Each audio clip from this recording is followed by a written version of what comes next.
I'm Sam Waterston. You're watching Visionaries, proud to present its 11th season on public television.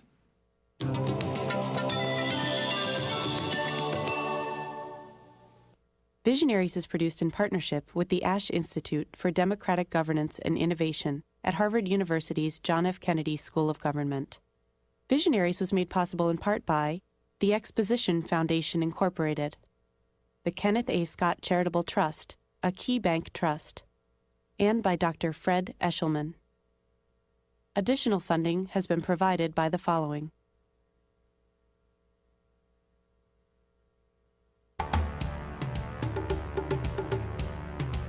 Sometimes you read the paper and watch the news, and it seems like there's more bad news than good in the world.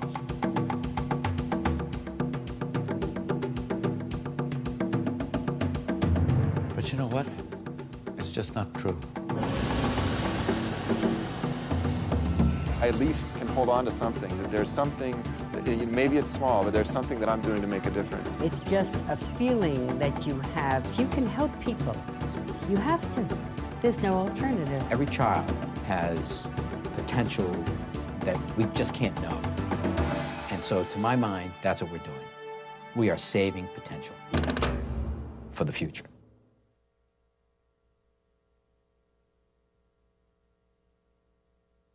Not so long ago, Baltimore, Maryland was one of the most violent and drug-addicted cities in our nation. It seemed hopelessly mired in a culture of failure. Information wasn't flowing. Therefore, decisions were being made in the dark, and no one was being held accountable. Then came CitiStat. Now governments around the world are taking note as Baltimore's mayor reinvents his city by relentlessly tracking the performance of each city department. How? With maps, charts, graphs, and a hot seat. From health to housing, police to parks, every department must account for the good, the bad, and the ugly, and face the mayor in the CitiStat room.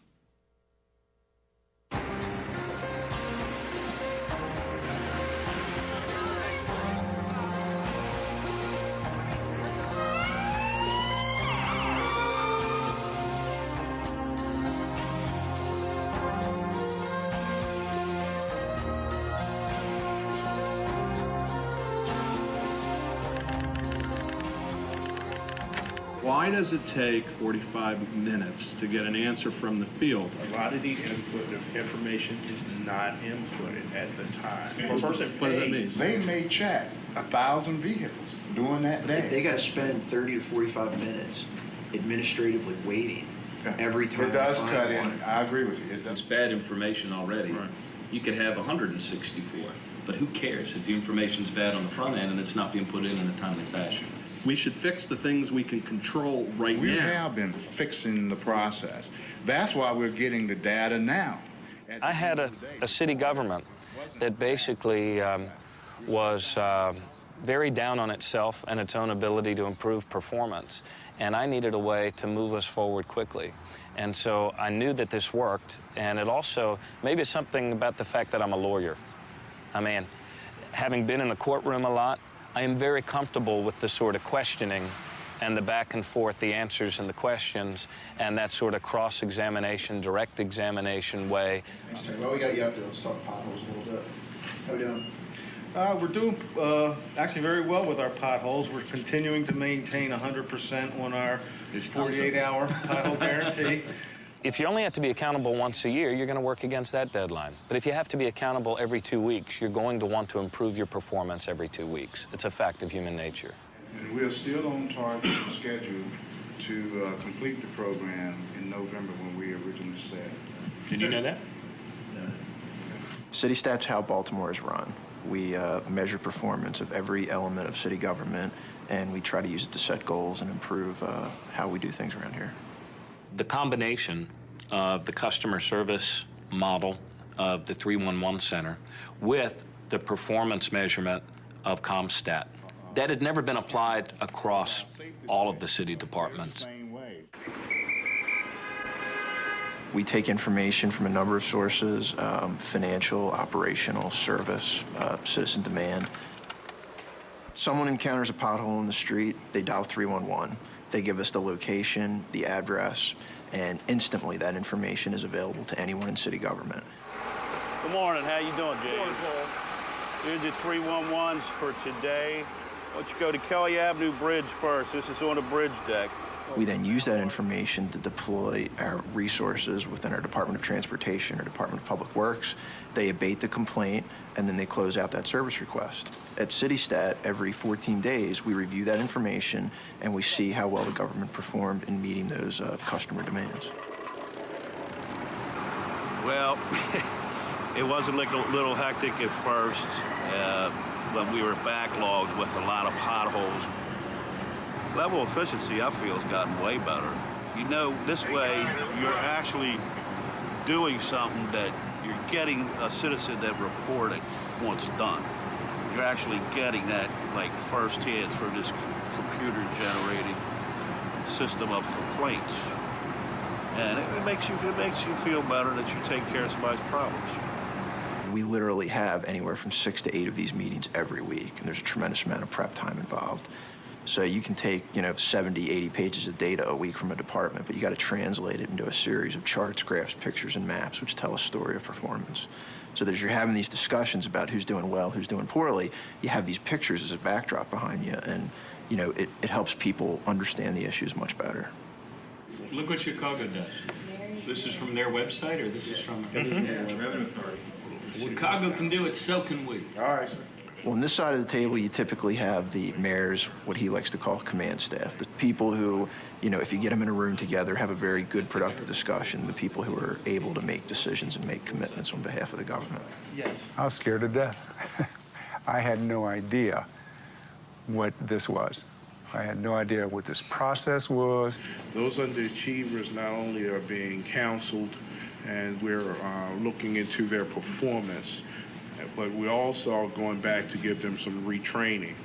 So it was tough. I mean, this is a totally different approach for most long-term city employees. Basically, I don't think it looks that bad. If somebody's 180 days... They're very unaccustomed to this level of accountability and this level of disclosure.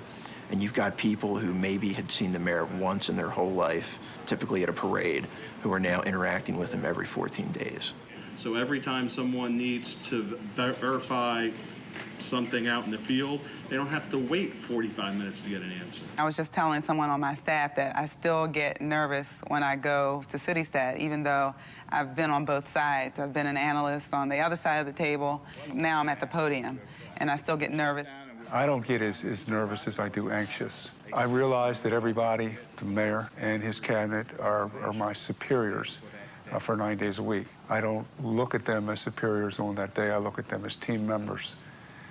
Reporting to the team, or possibly they're the CEO and I'm the one running the company, and I'm letting them know what has occurred with their company over that period of time, and I will also let them know what they may have to do to assist me to make things better. You having any problem getting lists, getting people? I mean, because I haven't heard any urgency, and if it is, Carla needs to be, talking with us to let us know what we can do to help you. So I think the hot seat feeling is good because it keeps me as well as my staff on our toes. We know that we're going to have to go in before the mayor and his cabinet and defend our performance. And I think it's healthy, and I think it's necessary. I think it's critical to the successes we've been able to achieve. And how would you suggest doing that?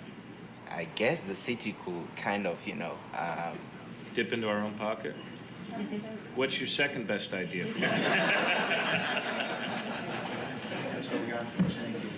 Thanks, everybody. Appreciate it.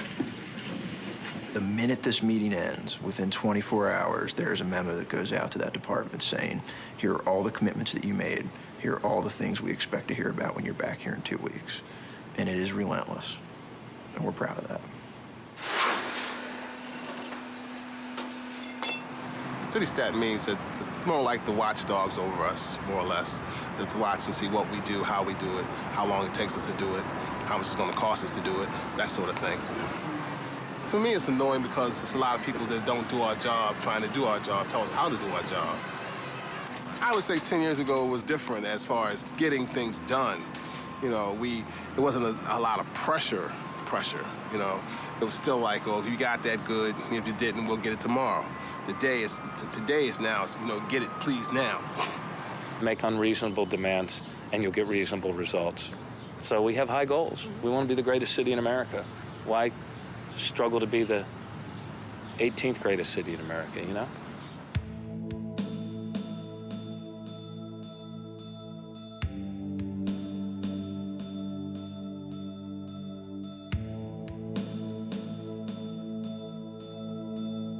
The 90s was a very rough decade for Baltimore. We became the most addicted city according to the DEA in 1994, and we stayed there every single year, #1 in the nation up until 1999, by which time the FBI then said by almost every Part 1 measurement of violent crime, we had become the most violent city in America as well.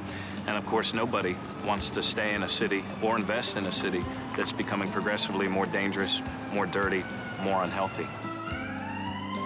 And that's where I came into the picture. We promised to bring to Baltimore the sort of effective policing that we had seen happening in New York, in New Orleans, in Newark, and other cities that had emulated that CompStat model of performance-driven policing. And I think we had asked you guys to go back and take a look at that and find out. Using accurate and timely intelligence, they rapidly deploy resources on a weekly basis, relentlessly follow up, and constantly measure the effectiveness of their tactics and strategies.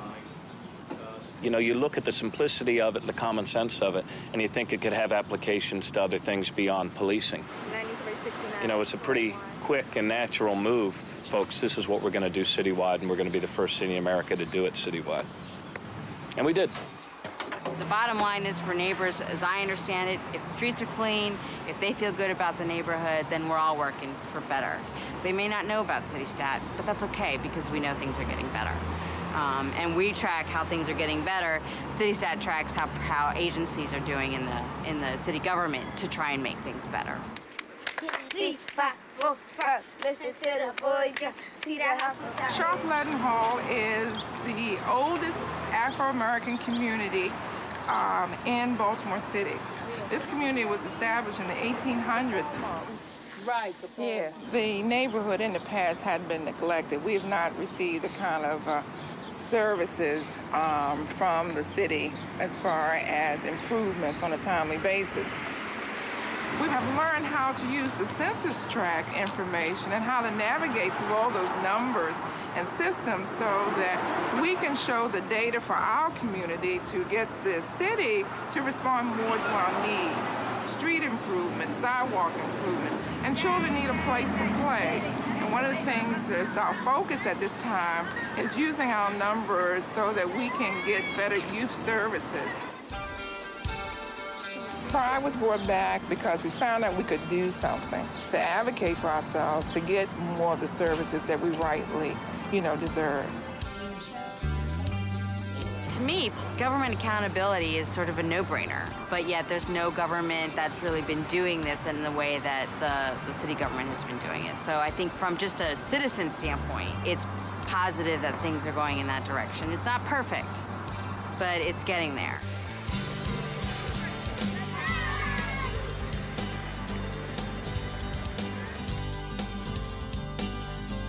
We're not going to be satisfied until we are the safest big city in America, until it's the best big city in America for kids to grow up. I mean, that's our goal. This is not a dress rehearsal. We're here and now, and we're going to do the most we can as quickly as we can to make our city the greatest city in America.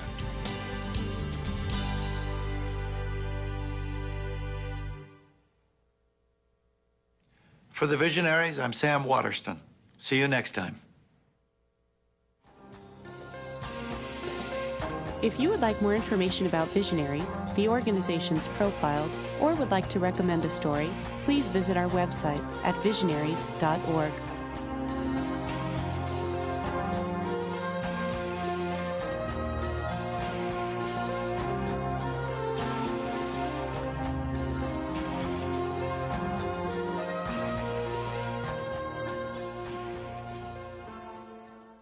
Visionaries is produced in partnership with the Ash Institute for Democratic Governance and Innovation at Harvard University's John F. Kennedy School of Government. Visionaries was made possible in part by the Exposition Foundation, Incorporated, the Kenneth A. Scott Charitable Trust, a Key Bank trust, and by Dr. Fred Eshelman. Additional funding has been provided by the following: